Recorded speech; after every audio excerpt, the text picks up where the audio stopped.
Hello दोस्तों, आपका स्वागत है आपके अपने channel LBS public junior high school में।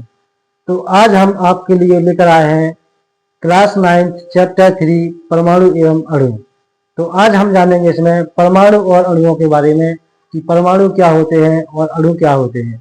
तो इसको जानने से पहले मैं आपसे एक निवेदन करता हूँ कि आप जब स्टडी कर रहे हैं तो उसमें आपका फोकस केवल पढ़ाई पे होना चाहिए, ना कि किसी अन्य बातों में या अन्य क्रियाकलापों में आपका बिल्कुल भी ध्यान नहीं जाना चाहिए।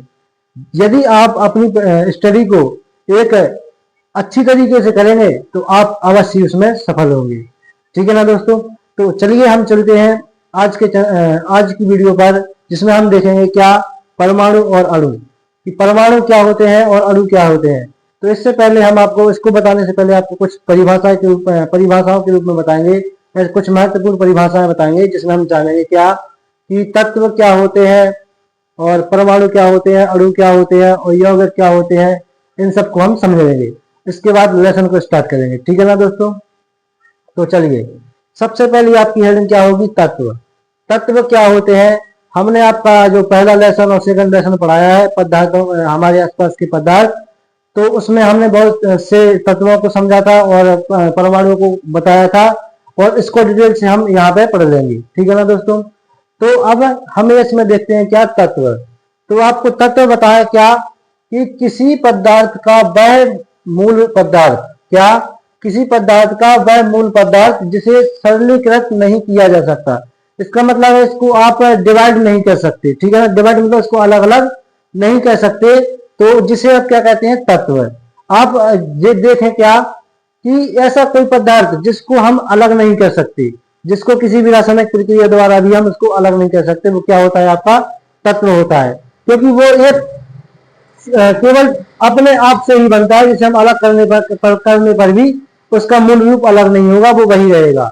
उसको हम अलग कर भी देंगे तो उसका रूप वही रहेगा, एक ही। ठीक है ना। तो जैसे कि हमने यहाँ पे क्या लिया, हाइड्रोजन और कार्बन, ऑक्सीजन, ये सब क्या है, ऐसे तत्व हैं जिनको हम अलग करने पर उसका मूल रूप वही रहता है, तत्व ही रहेगा, और मतलब उसको अलग करेंगे तो उसको अलग रूप नहीं बनेगा। ठीक है ना दोस्तों।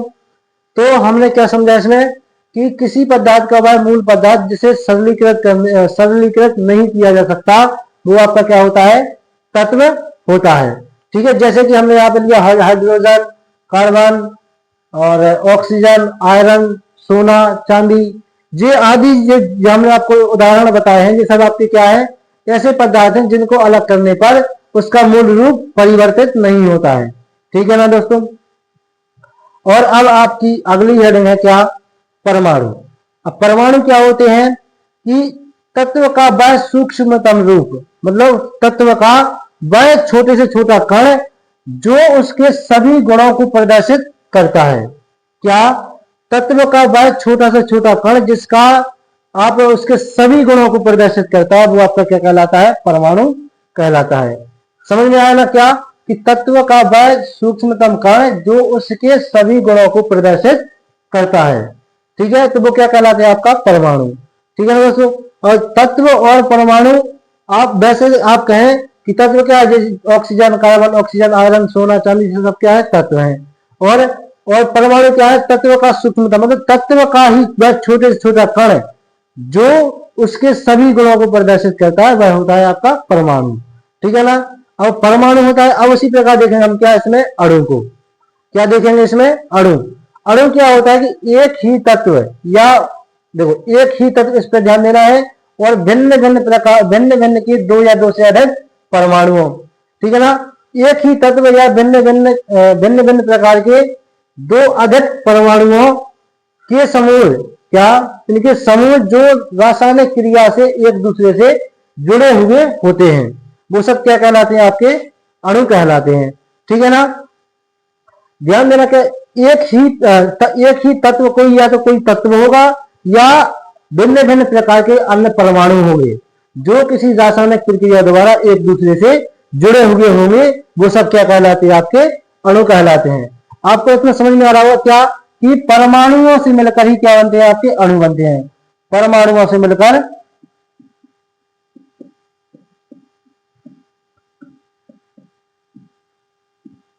परमाणुओं से मिलकर क्या बनते हैं, आपके अणु बनते हैं।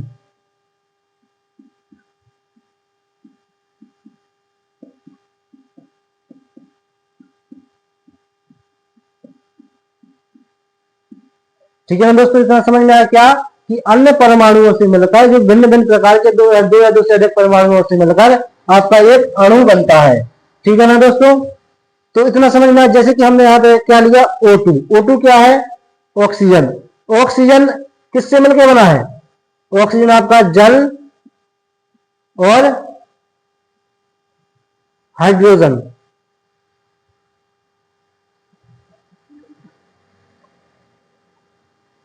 इन दोनों से मिलकर क्या बना है आपका ऑक्सीजन। ठीक है ना, उसी प्रकार कार्बन डाइऑक्साइड हो गया। तो इसमें क्या है, देखो इसमें स्पष्ट लगा है क्या, दो तत्व मिलकर बना है। इसमें ऑक्सीजन में भी दो तत्व हैं, इसमें भी दो तत्व हैं। तो आपको समझ में आ रहा है क्या बनेगा, आपका ये अणु बन जाएगा। अब हम इसमें जानेंगे क्या, यौगिक। क्या जानेंगे, तो यौगिक को हम समझते हैं नेक्स्ट स्लाइड पर, इसको यौगिक को। ठीक है ना, तो यौगिक को समझते हैं हम नेक्स्ट स्लाइड पर। ठीक, हाँ तो हम इसमें जानते हैं क्या, यौगिक। तो यौगिक क्या होता है, यानी कि दो या दो से अधिक पदार्थों के मेल से जो बना पदार्थ क्या होता है, आपका यौगिक होता है। ठीक है ना, क्या दो या दो से अधिक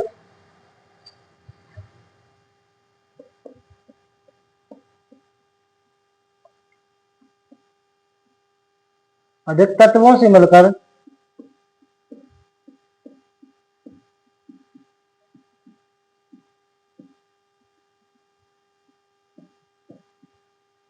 बना पदार्थ क्या कहलाता है, यौगिक।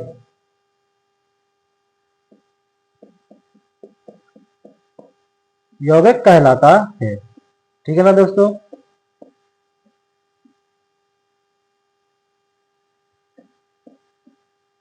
ठीक है ना, क्या समझ में आया कि दो या दो से अधिक तत्वों से मिलकर बना पदार्थ यौगिक कहलाता है। जैसे हमने एग्जांपल पे ले लिया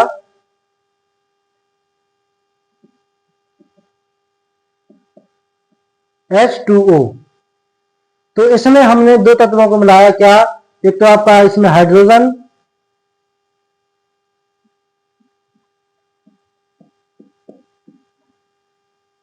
और ऑक्सीजन।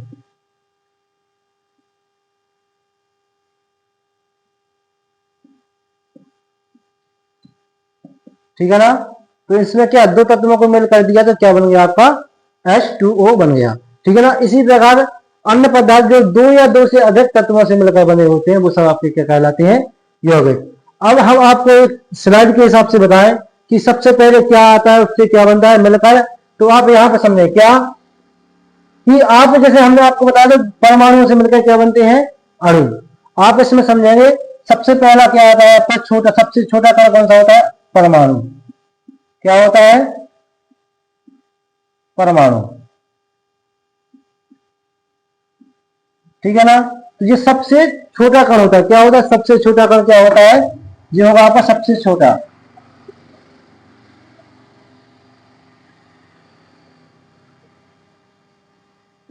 इसमें ध्यान देना, सबसे छोटी इकाई क्या होती है आपकी, परमाणु।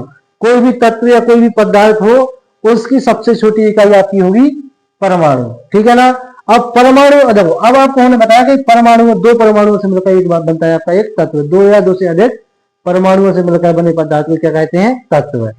तो सबसे पहले आएगा आपका परमाणु, फिर इसके बाद क्या आएगा आपका अणु।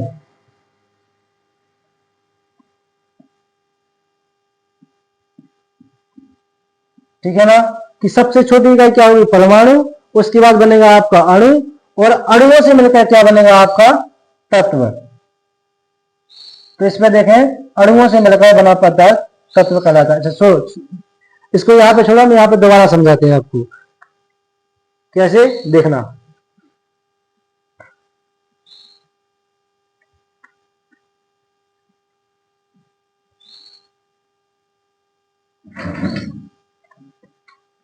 तो आपकी सबसे छोटी इकाई क्या बताई हमने,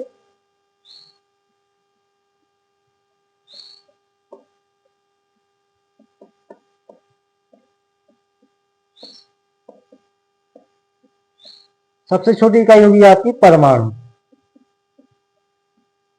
और अब इसके बाद दो या दो से अधिक परमाणुओं से मिलकर बने पदार्थ कहलाएंगे अणु।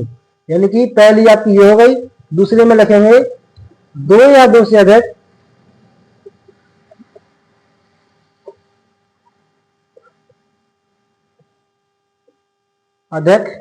परमाणुओं से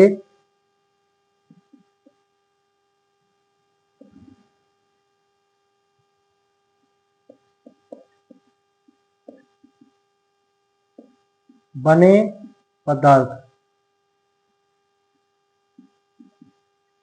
वो क्या कहलाएंगे आपके अणु। क्या कहलाएंगे अणु। यानी कि सबसे छोटी इकाई होगी आपकी परमाणु, उससे बने जब परमाणुओं से मिलकर बने पदार्थ कहलाएंगे आपके अणु। अब अणुओं से मिलकर बने पदार्थ क्या कहलाएंगे,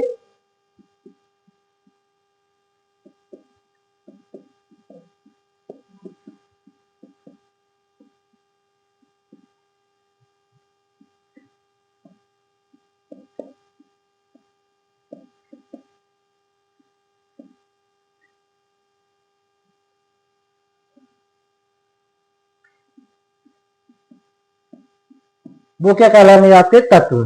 ठीक है ना दोस्तों, क्या कहलाएंगे तत्व।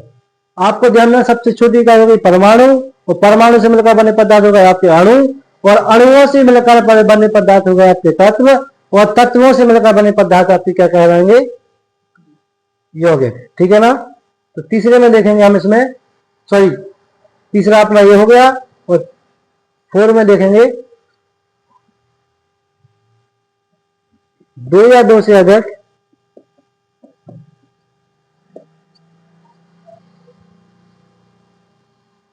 तत्वों, क्या तत्वों से बने पदार्थ आपके क्या कहलाएंगे यौगिक। ठीक है ना।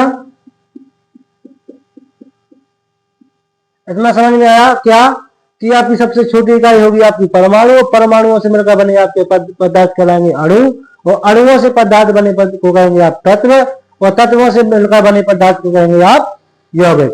ठीक है ना दोस्तों। तो इसमें हमने समझा है क्या कि अणु पदार्थ, अणु क्या कहलाते हैं, तत्व क्या कहलाते हैं, परमाणु क्या कहलाते हैं, यौगिक क्या कहलाते हैं। तो हमने आज की वीडियो में इतना समझ लिया है, और अब अगली वीडियो में हम देखेंगे क्या कि जो इसके लेसन 3 है इसको हम पूरी डिटेल से समझेंगे। ठीक है ना दोस्तों। तो आपका इस वीडियो में आने के लिए बहुत बहुत धन्यवाद, और आप अपनी पढ़ाई को बहुत अच्छी तरीके से करते रहें, और किताब या मॉडल से आप पढ़ते हैं तो उसको भी देखते रहें, जिससे कि आपकी तैयारी अच्छी तरह से कंप्लीट हो जाए और आपकी परीक्षा के लिए बहुत हेल्प हो सके। तो चलिए मिलते हैं अगली वीडियो में। ठीक है ना दोस्तों, धन्यवाद।